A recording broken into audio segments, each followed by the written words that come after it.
अक्सर हमारे पास सब कुछ होते हुए भी हम और ज़्यादा की ख्वाहिश कर बैठते हैं, जिसकी वजह से हमारे इर्द गिर्द के लोग भी परेशान हो जाते हैं और हम खुद भी डिस्टर्ब रहते हैं।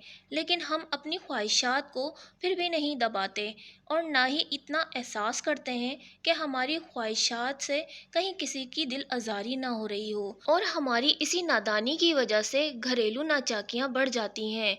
अस्सलाम वालेकुम एवरीवन, कैसे हैं आप सब? उम्मीद करती हूँ सब खैरियत से होंगे। आज की अपनी वीडियो में कुछ ऐसी टिप्स शेयर करूंगी जिसको आप अपनाकर अपने आप को और अपने घर को एक खुशहाल फैमिली में तब्दील कर सकते हैं। तो देखिए प्यारे व्यूवर्स, सबसे पहली टिप ये है कि आपके पास जितना है उतने में ही आप खुश रहें, क्योंकि अल्लाह ने आपको जितना देना था, जितना आपको नवाजना था, उसने आपको नवाज दिया और वक्त आने पर वो आपको और भी नवाजेगा।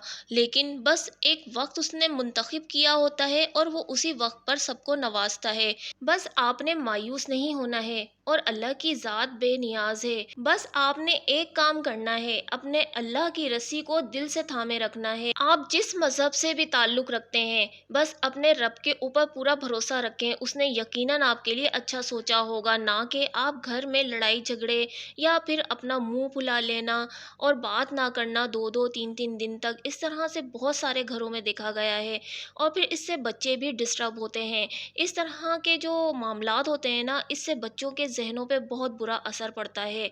लिहाजा अपने घर को एक औरत ही बेहतर कर सकती है और वही समझदारी से और अक्लमंदी से घर को चला सकती है। देखें, शोर शराबा करने से, लड़ाई झगड़ा करने से, बदज़बानी करने से ये आपके ही इखलाक पे उंगलियां उठेंगी। और जो सामने वाला है ना, फिर जब वो आपको उल्टा सुल्टा जो भी आपको जवाब देगा ना, जो उसके मुंह में आएगी वो बोलेगा, तो इससे आप ही परेशान होंगी। फिर आप सोचती रहेंगी, फिर आप डिप्रेशन में चली जाएंगी, फिर आपको ब्लड प्रेशर का मर्ज हो सकता है, शुगर हो सकती है, दिल का मर्ज आपको हो सकता है। तो लिहाजा इतनी सारी बीमारियां हम क्यों अपने ऊपर लेना। वैसे ही हमें हुकूमत ने इतना स्ट्रेस में डाल रखा है कि हम और जब अपनी बेकार की परेशानियां जो छोटी मोटी होती है ना, उसको हम अपने ऊपर हावी करके बैठ जाते हैं, तो फिर इस तरह के ही मर्ज ना हम लगा के बैठ जाते हैं और फिर हमारी ज़िंदगी भी कम हो जाती है। सारी ज़िंदगी दवाइयाँ गोलियाँ ही खाते रहते हैं। तो लिहाजा आज से आपने बिल्कुल अवॉइड करना है इस तरह के लोग जो आपको डिप्रेशन में, टेंशन में डालते हैं ना, तो उनसे आपने बात भी बहुत कम करनी है, उनके मुंह भी आपने बहुत कम लगना है।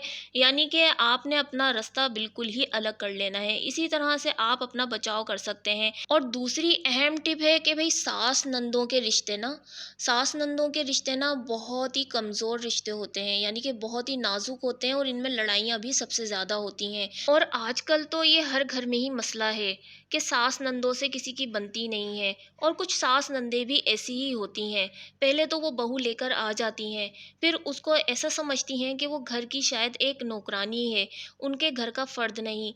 तो देखें, आपकी बेटी भी दूसरे घर को जानी है। अगर आज आप किसी की बेटी के साथ करेंगे, तो क्या आपकी बेटी किसी दूसरे के घर नहीं जानी है? क्या अल्लाह आपको नहीं देख रहा? नहीं देख रहा है। इसलिए सबको ही सुधर जाना चाहिए। बहुओं को भी चाहिए कि अपनी सास को, जैसे माँ को हम माँ समझते हैं ना, इसी तरीके से सास को सास नहीं माँ समझें। वो भी माँ है, हो सकता है प्यार मोहब्बत से सही हो जाए। भाई देखें, कहीं कहीं सास भी चिड़चिड़ी निकल आती हैं, ससुर भी इसी तरह के निकल आते हैं। लेकिन अगर ये दोनों सही हो ना, तो हस्बैंड होते हैं। पांचों उंगलियां बराबर नहीं है, कहीं ना कमी पेशी जरूर है। माँ बाप के घर से काफी मुख्तलिफ होता है ससुराल। तो ससुराल में ना निभाया इसी तरीके से जा सकता है कि आप थोड़ा सा झुकें। मैं मानती हूँ कि सबकी नेचर एक जैसी नहीं होती। बहुत तल्ख बातें सहनी पड़ती हैं और तल्ख बातों के बाद ही अगर हम सह जाएं ना उनको, तो हम एक परफेक्ट इंसान बन जाते हैं। और यही अच्छाइयाँ छोटी छोटी ना हमारी आगे चल के हमारे काम आती हैं। सब हमारी बात पर ट्रस्ट करते हैं, हमारा हस्बैंड हमसे मोहब्बत करने लग जाता है। उनकी कड़वी जली कटी बातें सुनने के बावजूद भी अगर हमने सब्र का दामन थामा हुआ होता है ना, तो एक दिन ऐसा आता है, यकीन जाने कि वो लोग आपको याद करेंगे। और एक दिन ऐसा भी आएगा कि वो अपनी जो भी कही गई बातें होंगी ना, आपके सामने आते हुए भी ना वो पशेमान हो जाएंगे। शादी के बाद ही तो एक लड़की को असल जिंदगी का सामना करना पड़ता है, क्योंकि वो बहुत से ऐसे रिश्तों के साथ जुड़ चुकी होती है जो बहुत ही नाजुक होते हैं, जैसे कि जेठ जेठानी, देवरानी, सास ससुर और नंदे वगैरह। और सबसे अहम बात ये कि अगर आपका घर में किसी से झगड़ा हो जाता है, जैसे हस्बैंड वाइफ में, यानी कि आपका हस्बैंड के साथ हो गया या आपका किसी नंद के साथ हो गया या नंद ने आपके साथ बदज़बानी कर ली और आपने कभी अपनी सास के साथ कुछ ऊंची ज़बान में बात कर ली, गलत अल्फाज अदा कर दिए या उन्होंने आपको कुछ कह दिया, तो इन बातों को ना उस टाइम पर ना तूल नहीं दिया जाता। ना ही ऐसी बातें ना किसी से शेयर की जाती, यहाँ तक कि आप अपने घर में भी शेयर ना करें, अपने मेके में भी ना बताएं। पहले आप उस बात की नोयत देखें कि मुझे किस हद तक इस बात को रखना चाहिए।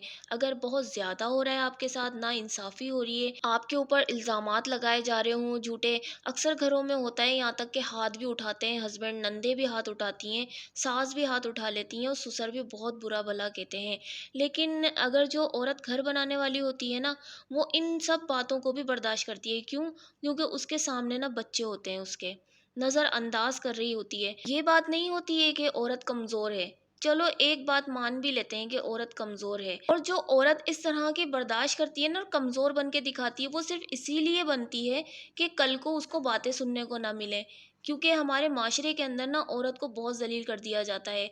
हर बात का ना ब्लेम ना फ़ौरन से ना औरत को कर दिया जाता है कि तुमने बर्दाश्त करना चाहिए था, ये करना चाहिए था। यहाँ तक कि माँ-बाप भी बोलते हैं।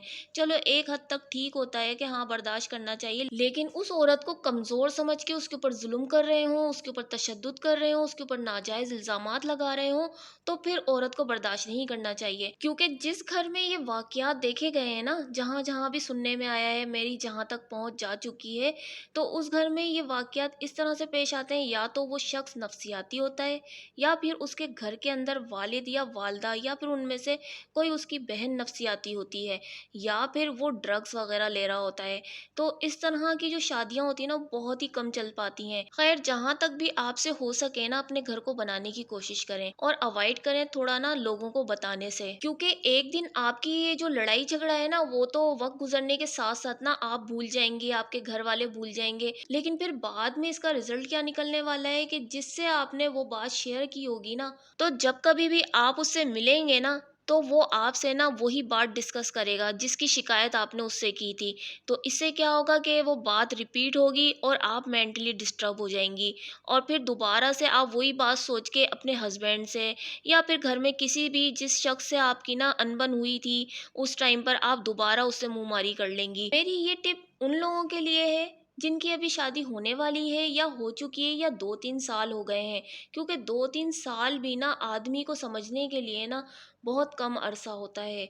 आदमी को काफ़ी सालों बाद औरत समझ पाती है। जैसा कि मर्द हज़रात कहते हैं कि औरत को समझना बहुत ही मुश्किल बात है, लेकिन मैं कहती हूँ कि मर्द को समझना बहुत मुश्किल बात है। क्योंकि मर्द जो है ना, वो बाहर काम करता है, घर में बहुत कम रहता है, तो पता नहीं बाहर का माहौल किस टाइम पे उसको किस तरह का मिला। तो जब मर्द हज़रात ना घर वापस आते हैं ना, तो डिफरेंट किस्म के उनके ना एक्सप्रेशन होते हैं। डेली ना एक्सप्रेशन उनके चेंज हुए हुए होते हैं। ये हर आदमी के अंदर ना एक नेचर होती है जिसको ना हम ख़वातीन ने समझना होता है। अगर आपने इन बातों को, इन उतार चढ़ाव को समझ लिया ना, यकीन जाने आपकी लाइफ ना बहुत ही ज़्यादा बेहतर और खुशगवार गुजरेगी। तो आपकी खुशगवार ज़िंदगी के लिए ना सबसे ज़्यादा इम्पोर्टेंट है अंडरस्टैंडिंग। आपने एक दूसरे को समझना है और एक दूसरे का ख्याल रखना है, तभी आप ज़िंदगी में आगे बढ़ सकेंगे और अच्छे माँ-बाप बन सकेंगे। तो बस प्यारे व्यूअर्स, आपसे आखिर में जाते-जाते एक गुज़ारिश करूँगी कि अगर आपको आज की वीडियो पसंद आई हो, तो वीडियो को भरपूर लाइक दे दीजिएगा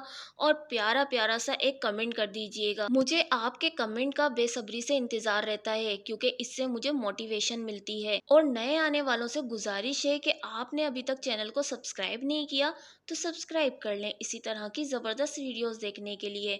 तो व्यूअर्स, चलती हूँ, दुआओं में याद रखिएगा और अपना बहुत सा ख्याल रखिएगा। मैं मिलूँगी अपनी नेक्स्ट वीडियो में। जब तक के लिए अल्लाह हाफ़िज़।